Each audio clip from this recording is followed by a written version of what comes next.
বৌমা ভাত দাও, বৌমা, বৌমা ভাত দাও। এ কি, মাকে এখনো ভাত দাওনি?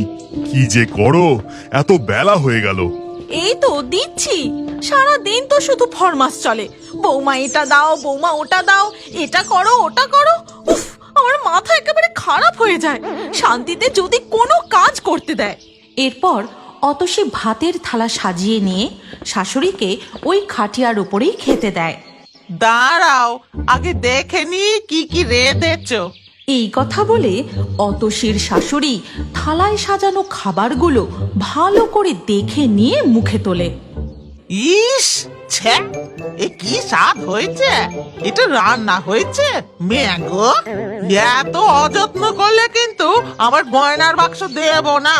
হ্যাঁ, সারাদিন খেটে আমি রান্না করব, আর উনি সেটা পেট ভরে খেয়ে তারপর আবার নিন্দে করবেন, আর ওই এক কথা, গয়নার বাক্স আর গয়নার বাক্স। আহ মা, কেন অমন করে বলছো বলো তো? ভালোই তো স্বাদ হয়েছে। এরপর হেমন্তের খাওয়া হয়ে গেলে সে আবার নিজের কাজে চলে যায়। এদিকে অতসীও ঘরের কাজে লেগে পড়ে। এইভাবেই মান অভিমান ভালোবাসার মধ্য দিয়ে তাদের দিন কেটে যায়। সেদিন সন্ধেবেলা বৌমা, বৌমা। অতসী রাগে গজগজ করতে করতে শাশুড়ির ঘরে ঢুকে বলে, আবার কি হলো? এই তো চা, মুড়ি, তেলে ভাজা সব দিয়ে গেলাম। না, জিজ্ঞেস করছিলাম রাতে কি রাঁধছো। বলছিলাম রাতে বেশি কিছু না, একটু ভাত, ডাল, পোস্ত, মাছের মাথা দিয়ে চচ্চড়ি আর একটু কচি পাঁঠার ঝোল রেঁধো। হ্যাঁ, শরীরটা তেমন জোর পাই না, হয়তো কালই মরে যাব। আবার মাছের মাথা কেন মা? আপনি তো আমার মাথাটা খাচ্ছেন। সারা দিন খালি খাই খাই আর খাই খাই, আর রোজই এক কথা, কালই মরে যাব। ওই, আবার অমন করছে তো? গয়নার বাক্সর কথা ভুলে যাচ্ছ নাকি? তা গয়নার বাক্সটা কোথায় রেখেছেন সেটা অন্তত বলুন। খেপেছ? আমি বলি আর অমনি তোমরা খুঁড়ে সেটা নিয়ে নাও আর কি। ওটি হচ্ছে না, আমি মরার আগে ঠিক বলে দিয়ে যাব।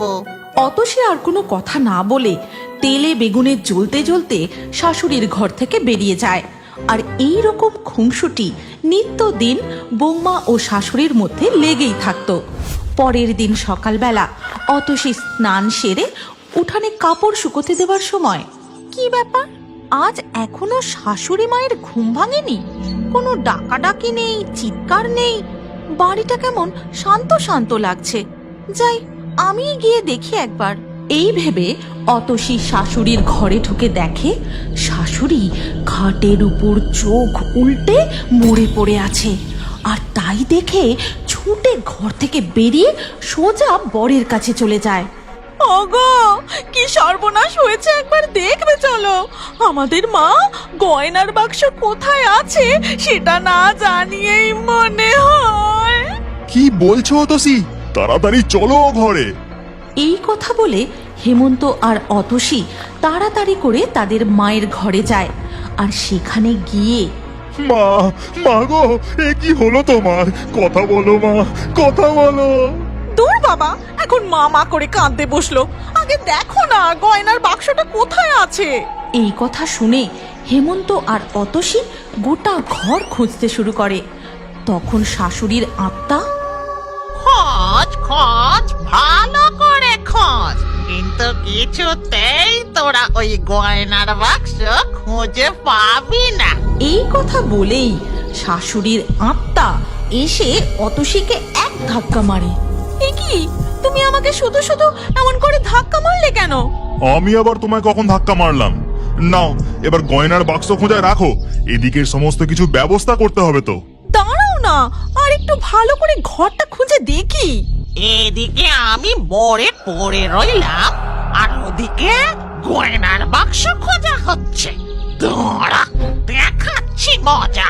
অতসী যখন গয়নার বাক্স খুঁজতে ব্যস্ত, পিছন থেকে শাশুড়ির আত্মা গিয়ে তার পিঠে সজোরে এক কিল কষায়। ওরে বাবা রে, তুমি শুধু শুধু এত জোরে কিল মারলে কেন? আমি তো শুধু গয়নার বাক্সটা